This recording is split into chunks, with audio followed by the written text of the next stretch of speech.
कैसे इस कपूर खानदान की क्रिश्चियन बहू ने अपनी ही बेटी की जिंदगी उजाड़ दी। एक बला की खूबसूरत 60 और 70 के दशक के अदाकारा, अपना अलग अंदाज जो उन्हें दूसरी सभी कलाकारों से जुदा कर देता था, अपना एक अलग गेटअप जिसकी वजह से उनको एक अलग ही पहचान मिली।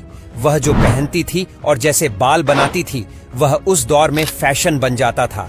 हालांकि बॉलीवुड में उनका सफर बहुत ही छोटा रहा, लेकिन उन्होंने जितना भी काम किया उनके गाने आज भी याद किए जाते हैं। लेकिन इस अदाकारा ने जाति और धर्म की दीवार तोड़कर जिस आदमी से शादी की उसकी शराब पीने की आदत ने ही इन्हें इतना परेशान कर दिया कि इन्हें अपने पति को छोड़कर अकेले ही जिंदगी गुजारनी पड़ी।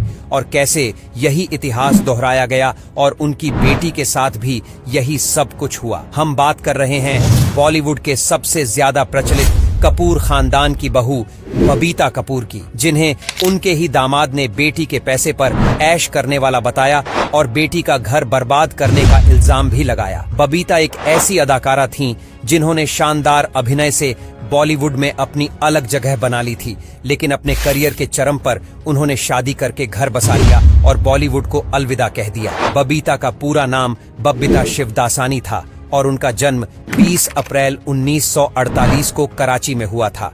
यह एक सिंधी परिवार से थी। एक्टर पिता और ब्रिटिश मां की बेटी बबीता हमेशा से ही बॉलीवुड में करियर बनाना चाहती थी और 18 साल की उम्र में ही उन्हें मौका मिल गया। एक दिन जीपी सिप्पी ने बबीता को देखा और राजेश खन्ना के अपोजिट कास्ट कर दिया। उस फिल्म का नाम था राज, लेकिन पर्दे पर बबीता पहली बार 10 लाख नाम की फिल्म में नजर आई। इस फिल्म ने खास कमाल तो नहीं किया, लेकिन बबीता की खूबसूरती ने सबका ध्यान खींच लिया। इसी साल जितेंद्र के साथ बबीता फर्ज में नजर आई। यह फिल्म हिट हुई और इसके गाने सुपर हिट हो गए। बबीता और जितेंद्र की जोड़ी को पसंद किया गया और उसके बाद उन्होंने साथ में कई फिल्मों में काम किया। इसके बाद प्रकाश मेहरा ने बबीता को शशि कपूर के अपोजिट फिल्म हसीना मान जाएगी में पेश किया। बबीता ने इस फिल्म में बेहतरीन अभिनय किया और अगले साल उनकी फिल्म रिलीज हुई डोली, जिसने बबीता को हीरोइन से स्टार बना दिया। इस फिल्म में बबीता ने बेहतर अदाकारी दिखाई और लोगों को बबीता बेहद पसंद आई। इसके बाद फिल्म अनजाना में बबीता राजेंद्र कुमार के साथ नजर आई। इसी साल शम्मी कपूर और आशा पारेख की एक फिल्म आने वाली थी, जिसके लिए आशा ने आखिरी समय पर मना कर दिया और यह फिल्में मिल गई बबीता को। इस फिल्म का नाम था तुमसे अच्छा कौन है। यह फिल्म सुपरहिट हो गई और बबीता और शम्मी कपूर पर फिल्माए गाने आज भी याद किए जाते हैं। इसके बाद बबीता की फिल्म आई मनमोहन देसाई की किस्मत, जो कि एक महत्वपूर्ण फिल्म मानी जाती है। इस फिल्म में गाने जो थे वह सभी हिट रहे थे और बबीता की एक्टिंग को भी पसंद किया गया था। इस फिल्म में बबीता के पिता हरीश शिवदासानी भी नजर आए थे। यह वही फिल्म थी जिसमें शमशाद बेगम ने ओपी नैयर के लिए आखिरी बार गाना गाया था और यह गाना था कजरा मोहब्बत वाला, जिसमें हीरो विश्वजीत लड़की के परिधान में और बबीता पठान लड़के के परिधान में नजर आई थी। बबीता ने अपने फिल्मी करियर में सभी बड़े सुपरस्टारों के साथ जोड़ी बनाई थी, जिनमें राजेश खन्ना, जितेंद्र, शम्मी कपूर, शशि कपूर, मनोज कुमार जैसे एक्टर शामिल हैं। 70 के दशक में भी बबीता की कई यादगार फिल्में आई, जिसमें बनफूल, पहचान, बिखरे मोती, कल आज और कल, कब, क्यों और कहां शामिल है। बबीता का जलवा ऐसा हो गया था कि वह फिल्मों को रिजेक्ट भी करने लगी थी। कहते हैं कि 1970 में जब रमेश सिप्पी फिल्म अंदाज बना रहे थे तो उन्होंने मुख्य हीरोइन के लिए बबीता को ही चुना था, लेकिन यह रोल एक विधवा का था जो बबीता को अपनी ग्लैमरस छवि से मेल खाता नहीं दिखा। इसलिए उन्होंने इस फिल्म को करने से मना कर दिया और बाद में इस किरदार को हेमा मालिनी ने निभाया था और यह फिल्म सुपर हिट साबित हुई। फिल्मों की कामयाबी ने बबीता को स्टारडम, पैसा, पहचान सब दिलवा दिया था, लेकिन तभी उनकी जिंदगी में ऐसा हुआ कि सब कुछ बदल गया। साल 1971 में बबीता ने रणधीर कपूर के साथ फिल्म कल, आज और कल में काम किया। यहीं से रणधीर और बबीता की लव स्टोरी शुरू हुई। इसके बाद रणधीर और बबीता जीत नाम की एक फिल्म में भी नजर आए। इस फिल्म के पूरा होते होते रणधीर और बबीता ने शादी करने का फैसला कर लिया। हालांकि कपूर खानदान को यह रिश्ता मंजूर नहीं था और राज कपूर बबीता को अपनी फिल्मों की हीरोइन बनाने को तो तैयार थे, लेकिन घर की बहू नहीं। दरअसल राज कपूर और पृथ्वीराज कपूर बेहद ही पुरानी सोच रखने वाले इंसान थे। उन्हें अपने घर के मर्दों का फिल्मों में काम करना तो पसंद था, लेकिन औरतों का नहीं।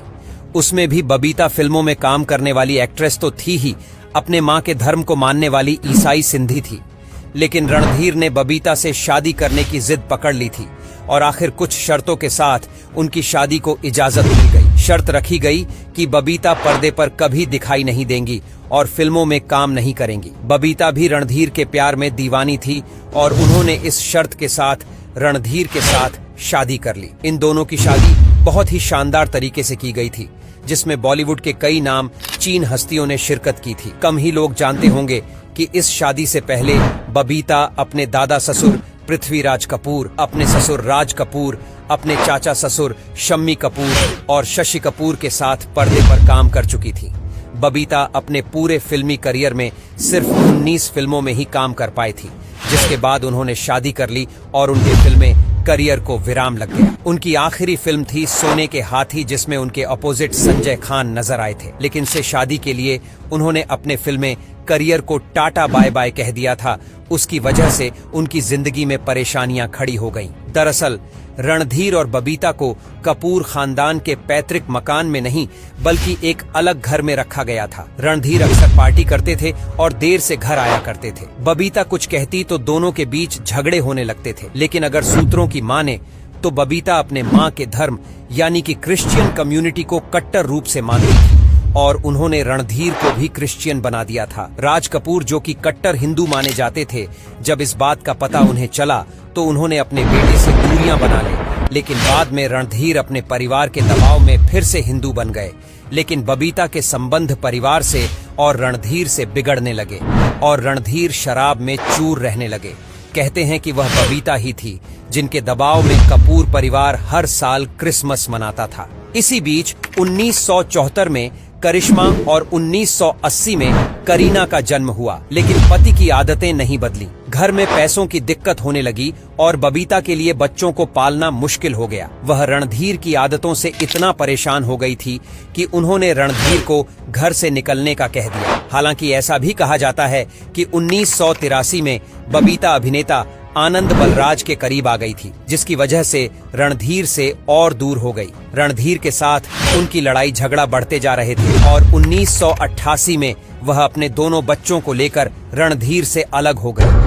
अपने इंटरव्यू में करीना ने बताया था कि उनकी मां रियल एस्टेट का छोटा सा बिजनेस करती थी और उसी के जरिए बच्चों को पाला करती थी। अपनी दोनों बेटियों के करियर को बनाने के लिए बबीता ने बहुत मेहनत की और अपने खानदान की परंपरा को तोड़ते हुए दोनों बेटियों को बॉलीवुड में उतारा।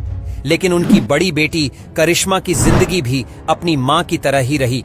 करिश्मा 90 के दशक की टॉप हीरोइन थी। करिश्मा की शादी अभिषेक बच्चन से होने वाली थी, लेकिन उनका रिश्ता बबीता की वजह से टूट गया और करिश्मा भी बुरी तरह से टूट गई। अभिषेक बच्चन का करियर अच्छा नहीं चल रहा था, जिसके चलते बबीता ने करिश्मा के इस रिश्ते को तोड़ दिया। जिसके बाद मां की बात मानते हुए उन्होंने बिजनेसमैन संजय कपूर से शादी कर ली, जो कि पहले से तलाकशुदा थे। लेकिन इनका रिश्ता भी अच्छा नहीं चल पाया और 2 बच्चे होने के बाद करिश्मा ने अपने पति से तलाक ले लिया। इस मामले में संजय ने कहा था कि करिश्मा की मां बबीता का हमारे पारिवारिक मामले में बहुत ज्यादा हस्तक्षेप था, इसीलिए हमारा रिश्ता टूट गया और उनके महंगे महंगे शॉपिंग और फोन के बिल भी हमारे यहाँ से ही भरे जाते थे। बबीता की कपूर खानदान के साथ रिश्ते कभी भी अच्छे नहीं रहे और कपूर खानदान के किसी भी पारिवारिक फंक्शन में वह नजर नहीं आती थी। लेकिन धीरे धीरे हालात बदलने लगे और जब करीना और सैफ की शादी हुई